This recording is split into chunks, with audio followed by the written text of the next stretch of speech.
Abşeron rayonunda 1985-ci il təvəllüdlü Sadiq yetkinlik yaşına çatmayan Fərqanəyə qarşı seksual hərəkətlər edib. Teleqrafın əldə etdiyi xəbərə görə hadisə ötən il fevralın 23-də Mehdiabad qəsəbəsində baş verib.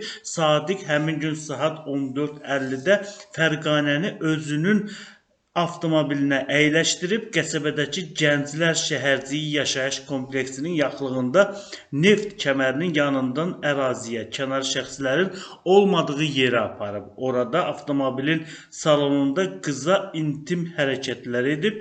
İstintaq orqanı tərəfindən Sadiqin barəsində Cinayət Məcəlləsinin 152.2 12 yaşına çatmış, lakin 14 yaşına çatmayan şəxs ilə cinsi əlaqədə olma və ya seksual xarakterli digər hərəkətlər etmə maddəsi ilə ittiham elan edilib. Cinayət işi üzrə təqsirləndirilən şəxs qismində ifadə verən Sadiq ittiham üzrə özünü təqsirli bilib. İfadəsində göstərib ki, evin pəncərəsindən Fərqanənin ona baxdığını görüb. Fərqanə ilk dəfə mənə bir dəqiqə sizi olar dedi. Onun məndən nə soruşacağına maraq göstərdim. Qız məndən xoşu gəldiyini, mənimlə tanış olmaq istədiyini bildirdi. Yaşını soruşduğum 11-ci sinifdə oxuduğunu bildirdi.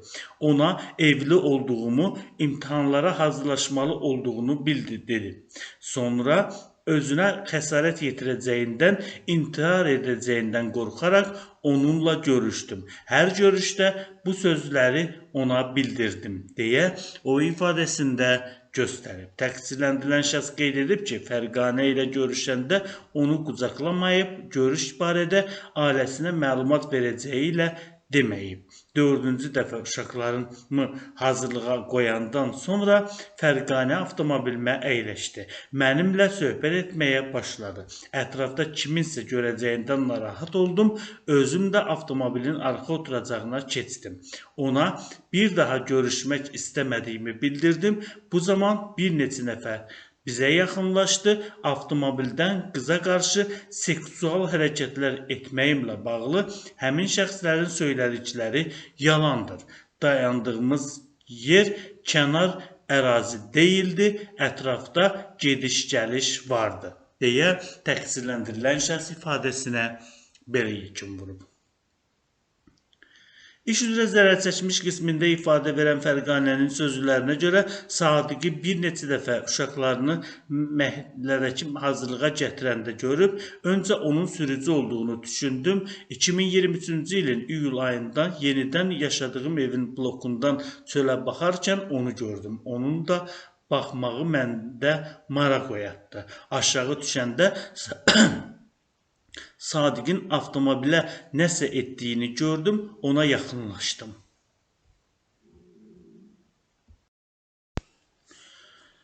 Bu dəfə də bu formada görüşdük. Görüş əsnasında o özünü Elmar adı ilə təqdim etdi. Mən də adımın Fərqanə olduğunu, 11-ci sinifdə oxuduğumu bildirdim. Onunla 3-4 dəfə görüşdüm. Söhbət etdikdən sonra yenidən evə qayıtdım. Bu görüşlərdə Sadiqin özünün evli və uşaqların olduğunu bildirib, buna baxmayaraq ondan xoşum gəlib və ümidlənmişəm deyə təqsirləndirilən zərərçəkmiş şəxs ifadəsində göstərib. Fərqanə qeyd edib ki, 2024-cü ilin fevralın 23-də məktəbdən çıxan zaman Sadiqin avtomobilini məktəbin yaxınlığında görüb. Onun maşınında Mehdiabad qəsəbəsi Gənclər Şəhərciyinin arxasında olan boş sahəyə getdik. Arxa oturacaqda oturaraq söhbət etdiyimiz vaxt bir maşın yaxınlaşaraq da saxladı. Bir nəfər avtomobildən düşdü və Sadiq onların tərəfə yaxınlaşdı. Daha sonra başqa şəxslər də gəldilər. Polis əməkdaşları Sadiqdən şəxsiyyət vəsiqəsini istədilər. O sürücülük vəsiqəsini təqdim edəndə adının Elmar yox, Sadiq olduğunu bildim. Məndən yaşımı soruşdular. 11-ci sinifdə oxuduğumu bildirdim. Bizi polis bölməsinə apardılar deyə zərər çəkmiş şəxs ifadəsinə belə yekun vurub.